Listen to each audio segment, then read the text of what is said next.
وما علينا إلا البلاغ المبين. بسم الله الرحمن الرحيم. الحمد لله رب العالمين والصلاة والسلام على رسول الله وعلى آله وأصحابه أجمعين. أما بعد. Assalamu alaikum warahmatullahi ta'ala wabarakatuh.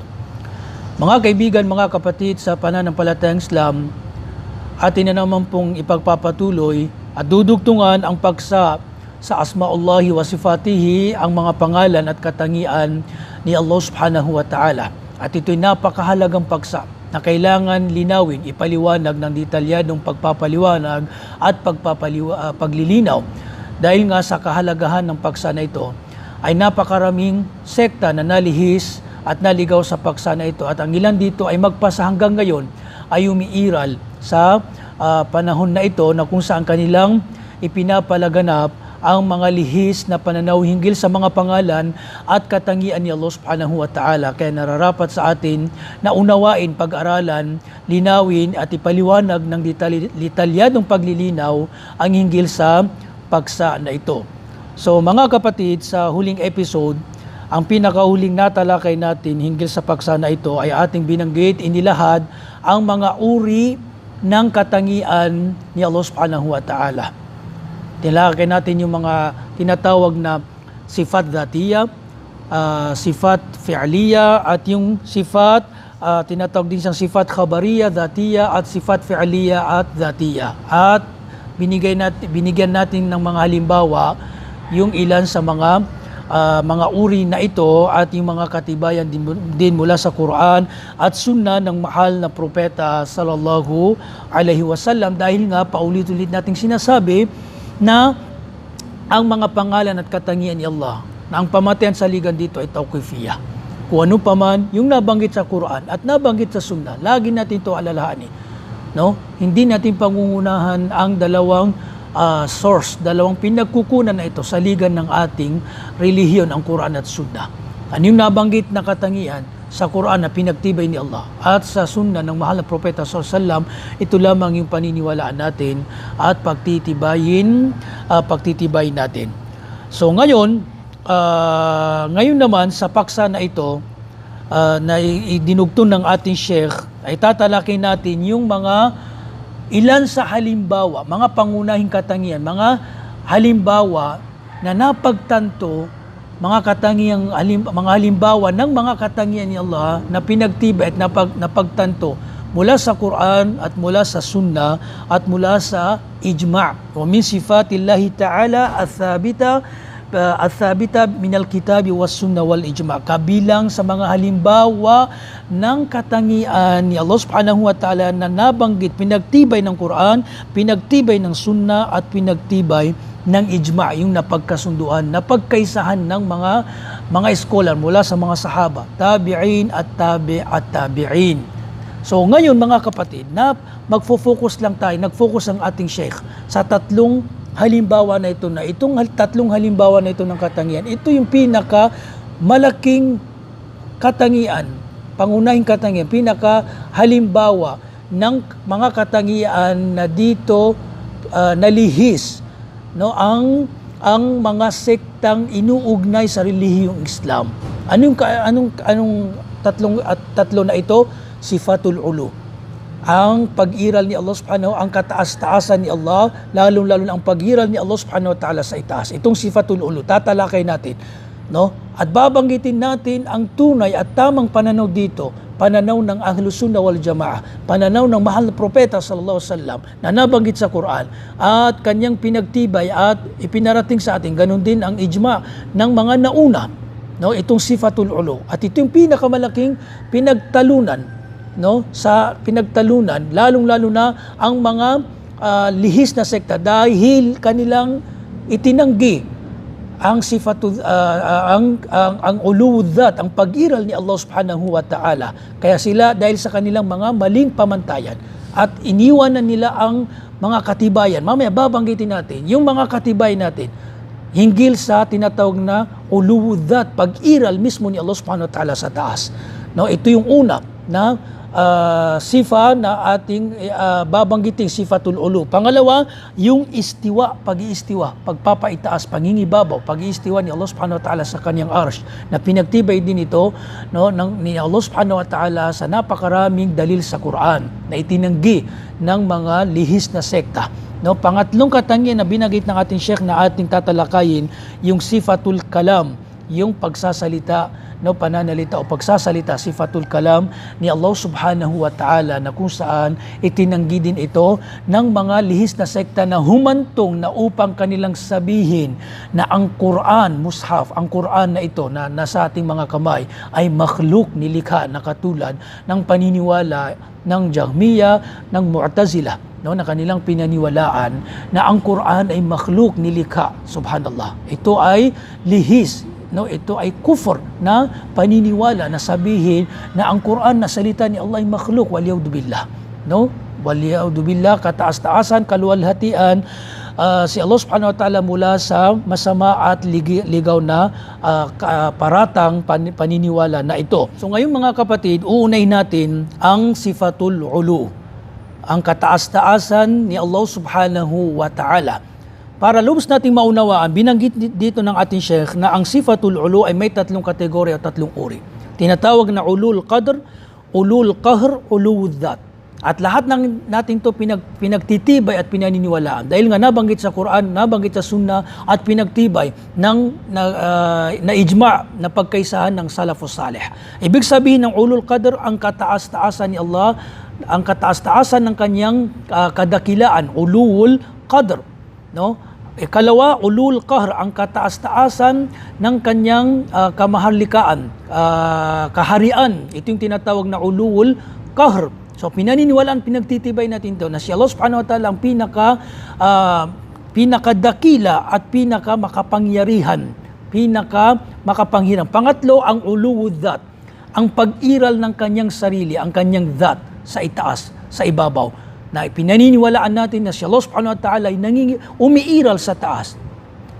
Dahil ito ay pinagtibay ng Quran, pinagtibay ng Sunnah, at nabanggit din ng ijma' ng mga salafus salih.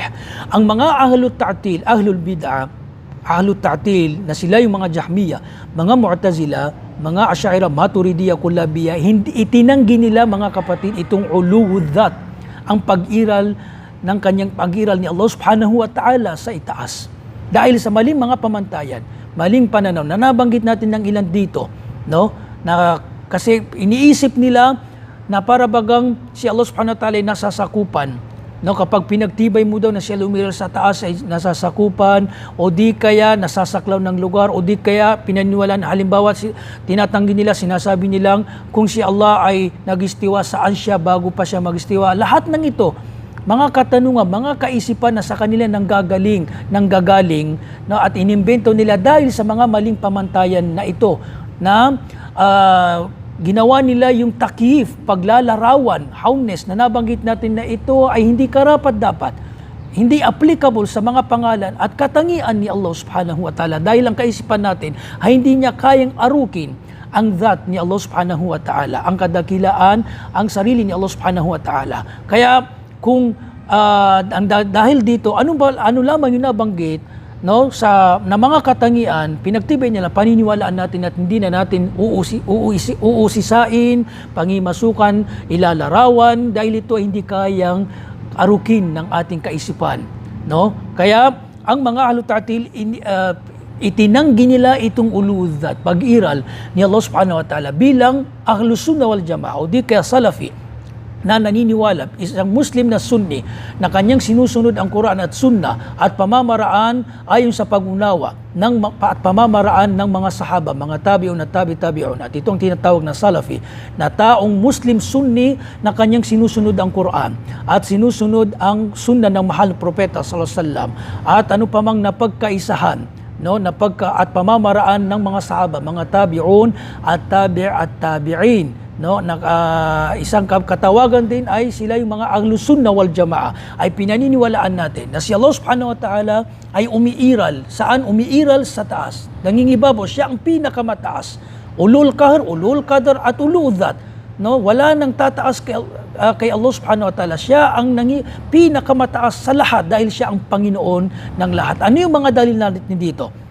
Sa ating ba ito nagmula? Hindi. Bagkus ito'y pinagtibay. No, binanggit ni Allah subhanahu wa ta'ala sa Quran at pinagtibay, binanggit din sa atin ng mahal na propeta sallallahu alaihi wasallam. So at napagkaisahan ng mga salafus salih. Ano yung mga dalil natin mula sa Quran? Al-adilla ala sifatil ulumi minal Quran. Mga dalil katibayan, proof na sa pag-iral ni Allah subhanahu wa ta'ala sa taas na nabanggit sa Quran. Unang dalil dito sa Suratul Nahl verse 50, sinabi ni Allah, yakhafuna rabbahum min fawqihim.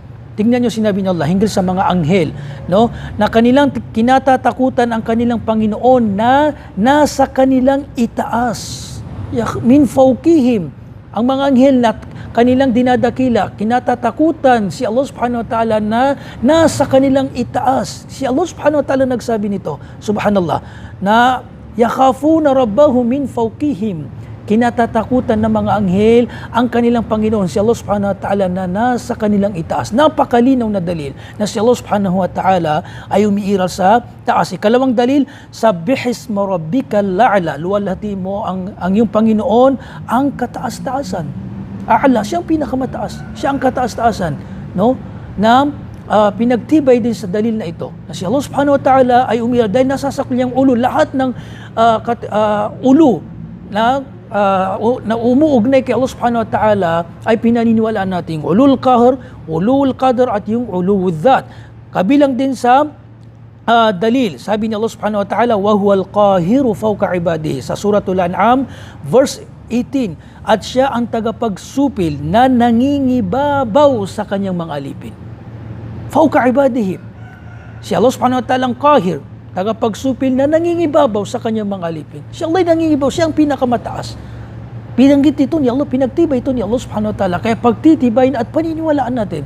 Dahil binanggit ito ni Allah subhanahu wa ta'ala. Kabilang din sa dalil sa Quran, sa Suratul Mulk, verse 16, nang nagpapatunay sa sifatul ulu. Sinabi ni Allah, no, sa verse 16 at 17 din, aamintum man fis sama ay yakhsifa bikumul ard. Kayo ba ay nakakatiyak na kayo ay ligtas sa siyang nasa ibabaw ng kalangitan, na hindi niya sasanihin na lamunin kayo ng kalupaan kapag ito ay yumanig.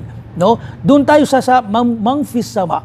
No? Hindi ba kayo, sabi ni Allah, no? Binabalaan niya, binibigyan niyang babala yung mga taong hindi nananampalataya. Kayo ba ay nakakatiyak na kayo ay ligtas sa siyang nasa langit, na hindi kayo paparusahan kapag yumanig ang lupa. No? Mangfis sama. Sino nagpaparusa? Si Allah subhanahu wa ta'ala.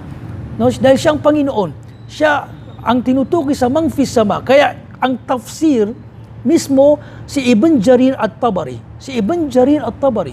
At mamaya babanggitin din natin yung mga hadith bilang tafsir ng mga aya na ito.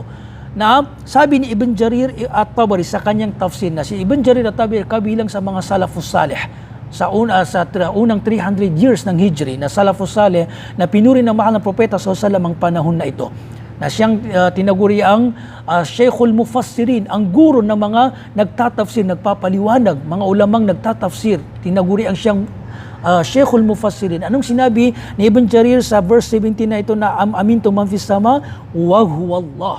No, si Allah subhanahu wa ta'ala, mang fis sama ay si Allah subhanahu wa ta'ala ang tinutukoy dito, na mang fis sama na ito, na siya ang nangingibabaw sa kalangitan. Kapag sinabi nating sama ay sa taas, no, ang ibig sabihin ng sama sa lingwaheng Arabic ay ano pa mang nasa taas, no, na sinasabi ni Allah, kayo ba iligtas kay Allah subhanahu wa ta'ala na nasa itaas, na hindi kayo paparusahan, no, kapag hindi kayo paparusahan kapag yumanig ang lupa. So, ito'y kabilang sa patunay, dalil na si Allah subhanahu wa ta'ala ay nangingibabaw sa taas. Kabilang din sa dalil, napakarami, ito'y kabilang lamang ito. Sinabi ni Allah, ilayhi yas'adul kalimut tayyib wal amalus salihu yarfa'u, sa Surah Fatir, verse 10. Sa kanya pumapaitaas ang mga mabubuting salita at kanyang itinataas ang mga gawaing matutuwid.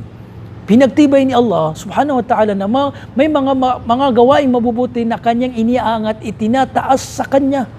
So ibig sabihin, itong mga gawain itinataas sa kanya. Ibig sabihin si Allah subhanahu wa ta'ala umiiral sa taas dahil sa kanya raw itinataas. Napakaraming dalil, maging sa hadith din, no, na iniaangat, itinataas ng mga anghel, inaakyat nila ang mga mabubuting gawa kay Allah subhanahu wa ta'ala sa taas, na napakalinaw na dalil na si Allah subhanahu wa ta'ala ay umiiral sa taas. Ganun din na nabanggit sa Suratul Ma'arij, verse 4, ta'arujul malaikatu warruhu ilayhi, ang mga anghel sa pangunguna ni Anghel Jabril ay umaakyat sa kanya. Subhanallah, napakalinaw na si Allah subhanahu wa ta'ala ay umiiral sa taas, na mga anghel ay nabanggit na ang mga anghel ay pumupunta, umaakyat sa kanya sa pangunguna ni Jibril sa taas, na nagpapakita na si Allah subhanahu wa ta'ala ay umiiral sa taas. Ito'y kabilang lamang sa mga ayat sa Quran na napakarami, at ito'y kabilang lamang na katibayan mula sa Quran na nagpapatunay sa uludat, pag-iral ni Allah subhanahu wa ta'ala sa ibaba o sa itaas. Ngayon, babanggitin natin sa hadith ng mahal na propeta sallallahu alaihi wasallam, at napakarami ding mga hadith na nagtatafsir, nagpapatunay, no, pinapaliwanag niya yung mga ayat na ito, at the same time pinapatunayan ng mahal na propeta sallallahu alaihi wasallam na si Allah ay umiiral sa taas. Unang dalil, sabi ng mahal propeta sa Bukhari at Muslim, ala ta'manuni wa ana aminum man fis sama. Hindi nyo ba ako pinagkakatiwalaan, sabi ng propeta, na kung saan ako ang pinagkatiwalaan ng siyang nasa langit. Sinong nagsugo at nagkatiwala kay propeta Muhammad? Si Allah subhanahu wa ta'ala. Ibig sabihin, parang sinasabi ng propeta, pagkatiwalaan nyo ako dahil siyang nasa langit na si Allah ay sa akin niya ipinagkatiwala ang Islam bilang ginawa niya akong propeta at sugo.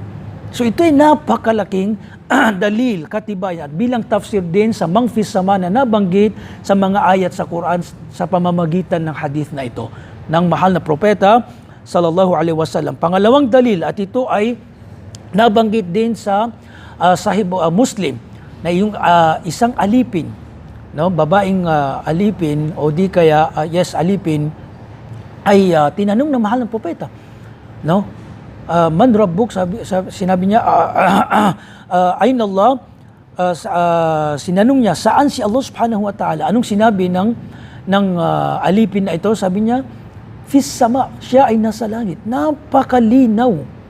Sino nagtanong? Ang mahal ng propeta sallallahu alaihi wasallam, no?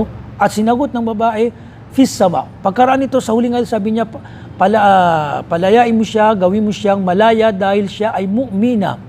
Siya ay nananampalataya. No? Nang tanungin niya, saan si Allah? Anong sinabi ng jarya na ito? Babaeng alipin, sabi niya, fis sama, nasa langit. Pagkaraan nito, inutusan niya at tinanong din niya, sino ako? Anta Rasulullah. No? Sabi niya sa nagmamayari nito, palayain mo, gawin mo siyang malaya dahil siya ay mu'mina, mananampalataya. Napakalinaw sa hadith na ito. Pero ang mga ahlut-tatil, kung ano-ano yung syubha, no, maling mga interpretasyon ang ipinapaliwanag nito para lamang pabulaanan itong hadith na ito. At ang masaklap nito, ang ilan sa kanila, hinatulan nilang daif na kung saan, subhanallah, ito ay mula sa Sahih Muslim.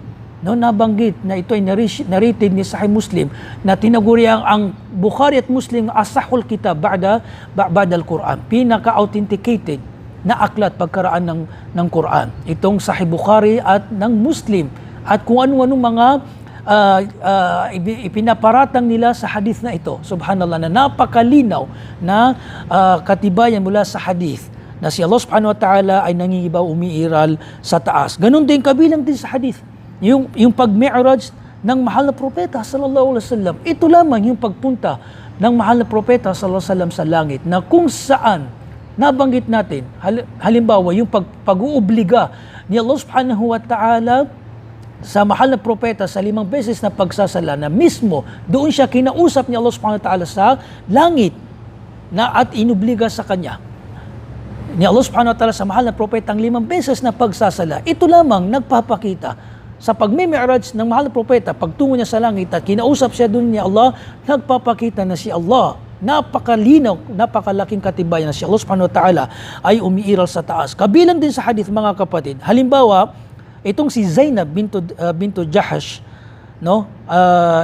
pinagmamalaki niya sa ibang asawa ng mahal na propeta, na sinasabi niya, kayo ay kinasal kayo ng inyong mga ama na sa mahal na propeta sallallahu, pero ako ay ikinasal ako ni Allah sa pinakataas sa ibabaw ng kanyang arsh. Ito'y nabanggit din sa ilang hadith at sa riwaya din ni Muslim na itong si Zainab bintu Jahash ang nagkasal sa kanila. Ito'y nabanggit pagkaraan ni Zaid, nang hiwalay ni Zaid bin Haritha, ay ikinasal ni Allah subhanahu wa ta'ala itong si Zainab bintu Jahash kay mahal na propeta. Bumaba itong verse na ito, no? Pero ang punto natin dito, itong sinasabi ni Zainab bintu Jahash na pinagmamalaki niya na sinasabi niya, zawwajani Allahu min fawqi sab'i samawat. Ikinasal ako ni Allah kay mahal propeta Muhammad sa ibabaw ng 7 kalangitan. Allahu Akbar. No? Napakalinaw ito. Napakalinaw na sinabi ni inna Allaha ankahani fi sama, tunay na si Allah ay kinasal niya ako sa langit. Ito'y nagpapakita lamang, napakalinaw na dalil, no, na si Allah, mula sa hadith na si Allah subhanahu wa ta'ala ay umiiral sa ataas. Ganon din sa ijma. Sa ijma naman, napakaraming katibayan din na napagtanto, napakaraming ijma din na nabanggit ng ating mga ulama mula sa mga sahaba, mga tabi'in at tabi-tabi'in na kanilang inilahad sa kanilang mga aklat na pagkaisahan, no, na ang si Allah subhanahu wa ta'ala ay umiral sa taas. Kaya lamang itong lumitaw, itong mga pagtanggi sa uludat, pagkaraan ng mga salafus salih. Sa panahon ng mga sahaba, mga tabi'in, kanilang pinaniniwalaan na si Allah subhanahu wa ta'ala ay umiiral sa taas. Na lumitaw lang ito nang dahil sa mga Jahmiya na ito, okay, mga Mu'tazila, mga Syairah, mga Maturidiyah. Ang halimbawa nito, no, sabi ni Imam Al-Dhahabi, قال إسحاق بن راهوي رحمه الله تعالى الرحمن على العرش استوى إجماع أهل العلم أنه فوق العرش استوى ويعلم كل شيء في أسفل الأرض سابعة. سبحان الله. No, sinabi ni Allah, si Allah subhanahu wa ta'ala ay nangibabaw sa kanyang arsh, nagistiwa. At napagkaisahan ng lahat ng scholar na si Allah subhanahu wa ta'ala ay nangingibabaw, no, umiiral sa ibabaw ng kanyang arsh, wa ya'lamu kulla shay'in, at nababatid niya, nalalaman niya lahat ng nangyayari, no, dito sa kalupaan. Ito ay ijma na nabanggit ni Imam Al-Dhahabi na sinabi ni Ishaq bin Rahawi, na itong si Ishaq bin Rahawi ay pumanaw siya noong 237 Hijri. Ibig sabihin, kabilang siya sa Salafus Salih. Kabilang din sa ijma, mga kapatid. Halimbawa si Imam Abul Hasan al-Ash'ari na nabanggit sa kanyang aklat na iba na ijma'u ahli sunnah. Na tingnan nyo si Imam Abul Hasan al-Ash'ari na kung saan itong mga Syairah nagpapakilala ngayon na ina-address nila ang kanilang grupo, ang kanilang mga sarili kay Imam Abul Hasan al-Ash'ari, na kung saan titingnan natin, pagtatantuin natin na si Imam Abul Hasan al-Ash'ari ay siya ay nagbalik loob at nagtauba, kabilang sa patunay mismo ang kanyang mga aklat. Ang iba na ang Maqalatul Islamiyin, Risalatul ila Ahli Thagar, na ito ay nabanggit natin sa unang episode ng paksa na ito. Nagpapakita lamang na itong mga syairah na ito ay tinasalungat nila ang kanilang imam na si Imam Abul Hasan al-Ash'ari. Anong sinabi ni Imam Abul Hasan al-Ash'ari? Ijma'u ahli sunnah ala anna Allah fawqa arshihi, no, wa ajma'u annahu ta'ala fawqa samawatihi ala arshihi, no, napagkaisahan ng mga scholar din na binanggit ni Imam Abul Hasan al-Ash'ari na si Allah subhanahu wa ta'ala ay umiiral fawqa samawati, sa pinakataas ng mga kalangitan. Sino nagsabi nito? Si Imam Abul Hasan al-Ash'ari, na ijma mula sa kanya at nabanggit niya na napagkaisahan ng mga naunang scholar na si Allah subhanahu wa ta'ala ay umiiral sa taas. Mismo ang nagsabi nito ang si Imam Abul Hasan al-Ash'ari na sinusunod ng mga nagpapakilalang mga Asy'ariyah na ito. Katulad din, magbanggit din tayo ng kasabihan ng mga 4 na scholar na kabilang din sa Salafus Salih, yung 4 na imam, si Imam Abu Hanifa, Imam Malik, Imam Ash-Shafi'i at Imam Ahmad ibn Hanbal. Pero magbabanggit lang tayo itong sinabi ni Ibn Abdul Bar, nabanggit binanggit niya sa kanyang aklat na sinabi ni Imam Malik rahimahullah, Allahu fis sama wa ilmuhu fi kulli makan. Tunay na si Allah ay nasa langit, wa ilmuhu fi kulli makan, subalit ang kanyang kaalaman, nababatid niya ang lahat lahat ng nangyayari, sa lahat ng lugar, sa lahat ay nababatid, nalalaman ni Allah, bagamat si Allah subhanahu wa ta'ala ay umiiral sa taas. Kabilang din, napakalinaw na pagsasalay sa hinggil kay Imam Malik, katibayan, na pinaniwalaan ng 4 na imam na si Allah subhanahu wa ta'ala umiiral sa taas, yung nabanggit natin na sinabi ni Imam Malik na sinabi niya, nang tinanong siya hinggil sa pag-iistiwa. Subhanallah, anong sinagot ni Imam Malik bilang napakabuod na kasagutan? Al-istiwa minhu ma'lum, ang pag-istiwa ni Allah, pangingibabaw sa kanyang arsh ay ma'lum, alam, na ito ang kahulugan niya ay alam, wal kayfu majhul, ang paglalarawan o di kaya ang tunay na larawan nito, katayuan nito ay majhul, hindi natin alam. Waswalu an hadha bid'a, ang pagtatanong ng paglalarawan, paano ganito, paano nagistiwa, saan si Allah, bago pa siya magistiwa, nakatulad ng ginagawa ng mga ahlu ta'til. Sa ano sinabi ng ating imam, bid'a, ito ay itong pagtatakif, paglalarawan, hawni sa mga katangian niya, lalo ng pag-istiwa, ito ay bid'a wal imanu bihi wajib. At tunay na ang paniniwala sa pag-istiwa ay wajib, obligado. Paniniwalaan natin ng walang takif. Ito ang buod na kahulugan. So ito ay kabilang lamang, mga kapatid, katibayan sa Quran, sa sifatul ulu, katibayan mula sa hadith ng mahal na propeta sallallahu at ijma ng mga sahaba. Subhanallah. Napakalinaw, napakadali, no? Ito yung pananaw ng Ahlus Sunnah wal Jamaah hinggil sa sifatul ulu na itinanggi ng mga ahlu ta'til na ito, no? Na itinanggi nila, iniwan na nila itong mga malilinaw na dalil mula sa Quran at Sunnah at ijma ng mga salafus salih. Ngayon naman, ang tatalakay natin ang istiwa. Ang sifatul ulu nga pala ay kabilang sa tinatawag na sifat dhatiyah, no? Ang sifatul ulu ay kabilang sa dhatiyah. Ang istiwa naman, magbibigay ang ating halimbawa ng halimbawa ng ating sheikh ng kabilang sa sifat fi'liyah, mga sifat katangiang may kaugnayan sa mga gawain kilos ni Allah subhanahu wa ta'ala. At ito nga itong tinatawag na istiwa. Ng ibig sabihin ng istiwa, kung inyo maalala, ang pangingibabaw ni Allah subhanahu wa ta'ala sa ibabaw ng kanyang arsh. At ito ay pinatunayan din ni Allah subhanahu wa ta'ala sa pitong katibayan, dalil sa Quran. No? Halimbawa sa surah Taha, verse 5, anong sinabi ni Allah? Ar-Rahmanu 'alal arshi istawa. Ang mahabagin, si Allah subhanahu wa ta'ala, ay sa kanyang arsh nangibabaw. Nangibabaw siya sa kanyang arsh, sa ibabaw ng kanyang arsh. Napakalinaw. Hindi nagmula sa ating paniniwalang ito. Nagmula kanino? Sinong naglarawan na si Allah subhanahu wa ta'ala ay siya ay nagistiwa? Mismo si Allah subhanahu wa ta'ala. Ganon din sa surat Yunus, verse 3, wa inna rabbakumullahu alladhi khalaqas samawati wal arda fi 6 ayyam thumma istawa 'alal arsh. Tunay na ang inyong Panginoong si Allah na kanyang nilikha ang mga kalangitan at ang kalupaan sa loob ng 6 na araw. Pagkaraan nito, thumma istawa 'alal arsh, pagkaraan nito siya ay nagistiwa, nagistiwa sa kanyang arsh. Surat Yunus verse 3.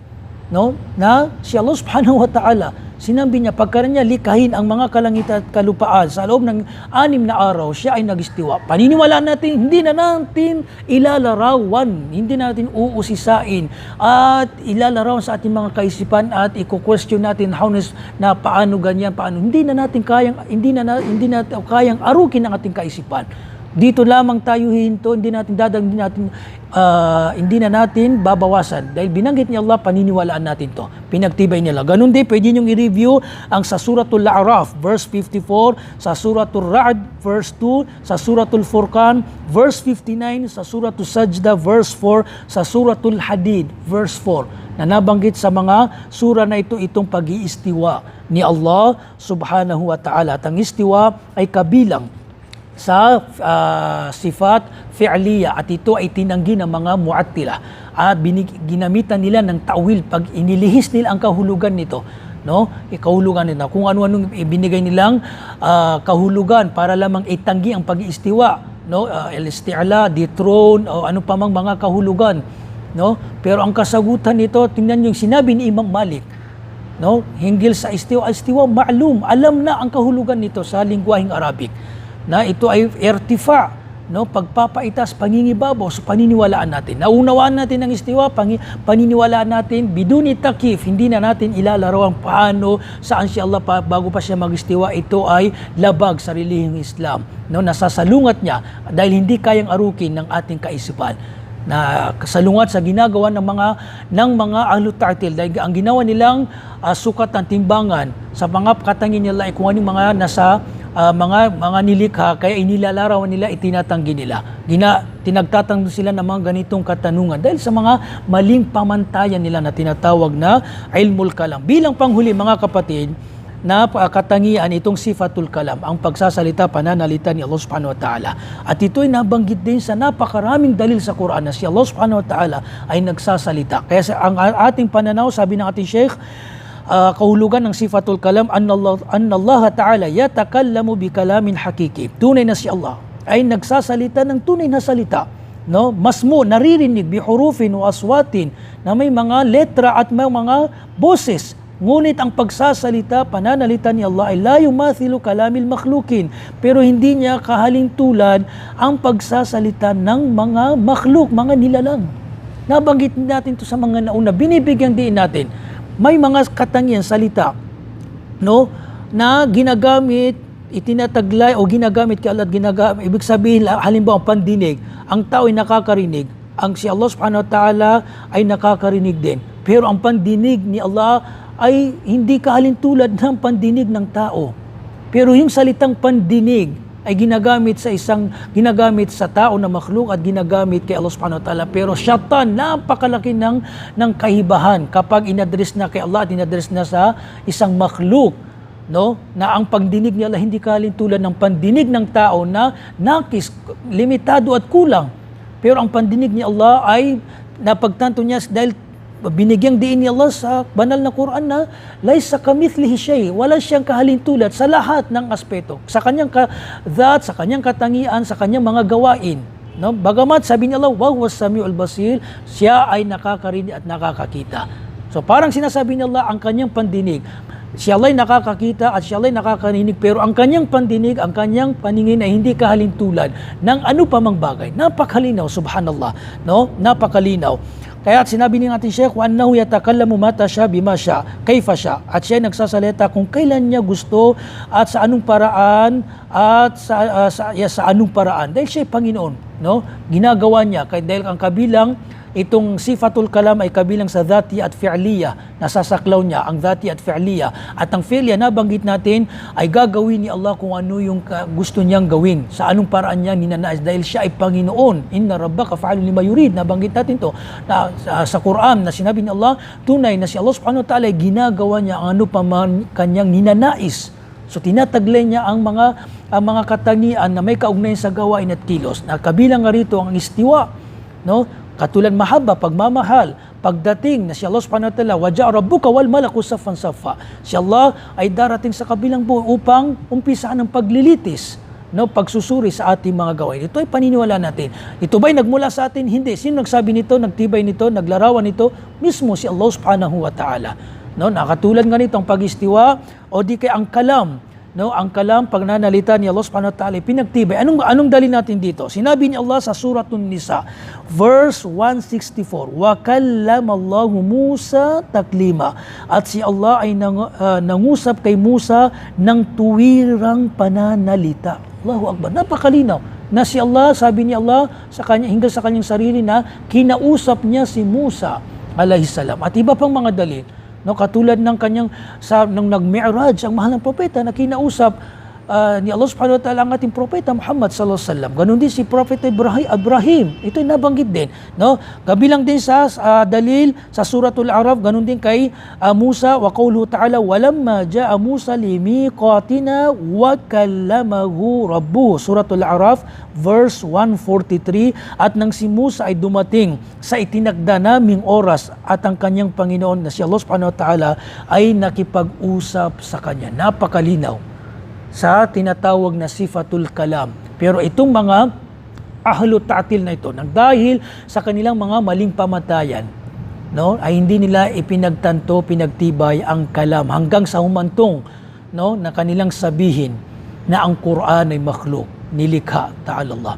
Dahil sa kanilang paghahalintulad, no, inilalarawan nila si Allah subhanahu wa ta'ala sa kanilang mga kaisipan at ginagawa nila, isinusukat nila, itinitimbang nila sa anong mga katangiang mayroon sa mga makhluk. Ta'ala Allah, kaluwalhatian, no, kataas-taasan, no, subhanallah, maluwalhati si Allah subhanahu wa ta'ala sa mga maling pananaw, maling lihis at maling paratang na ito na ginagawa ng mga ahlu ta'til. So kabilang naman to mga mga kapatid, mga kaibigan, sa mga halimbawa ng mga sifat ni Allah subhanahu wa ta'ala, na pangunahing sifat na pinagtalunan, no, at nalihis dito ang mga sektang iniuugnay sa relihiyong Islam, at yung mga iba pang mga katangian, no, na nabanggit, mga katangiang pinagtitibay at pinaniniwalaan natin ay lahat ng ito ay may katibayan mula sa Quran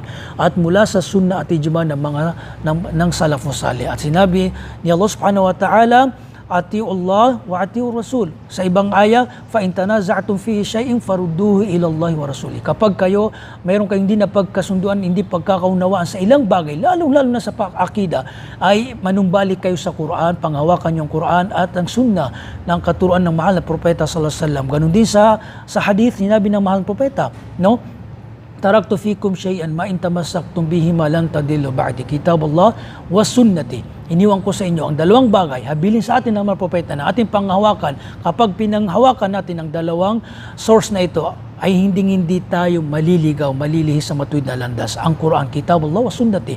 Ang Quran at ang sunnah ng mahal na propeta sallallahu alaihi wasallam. At sinabi ng mahal na propeta hinggil sa mga salafus salih, no? Khairul quruni qarni thumma alladhina yalunahum thumma alladhina yalunahum. Pinakamainam na panahon ay ang panahon ko ang nakasamang mga sahaba, pagkaraan ito mga tabi'un na sumunod sa kanila, pagkaraan ang mga tabi'un na sumunod sa, ibig sabihin ang 300 Hijri, dahil silang pinakamalapit sa panahon ng mahal na propeta sallallahu alaihi wasallam, ganun lalong ng mga sahabi na nakasabay nila ang mahal na propeta sallallahu alaihi wasallam, at kanung pa mang napagkasunduan nila ay ating paniniwalahan, dahil ito ay kabilang din sa inutos sa atin ni Allah subhanahu wa ta'ala, na ano pa mang napag-ijma'an, napagkasunduhan ng mga naunang scholar ay kabilang sa mga katibayang pinagtitibay, pinagkukunan ng relihiyong Islam. So now, hanggang dito na lamang mga kapatid, naway naging kapakipakinabang, napulutan natin ng ang aral at nakakuha tayo ng kunting kaalaman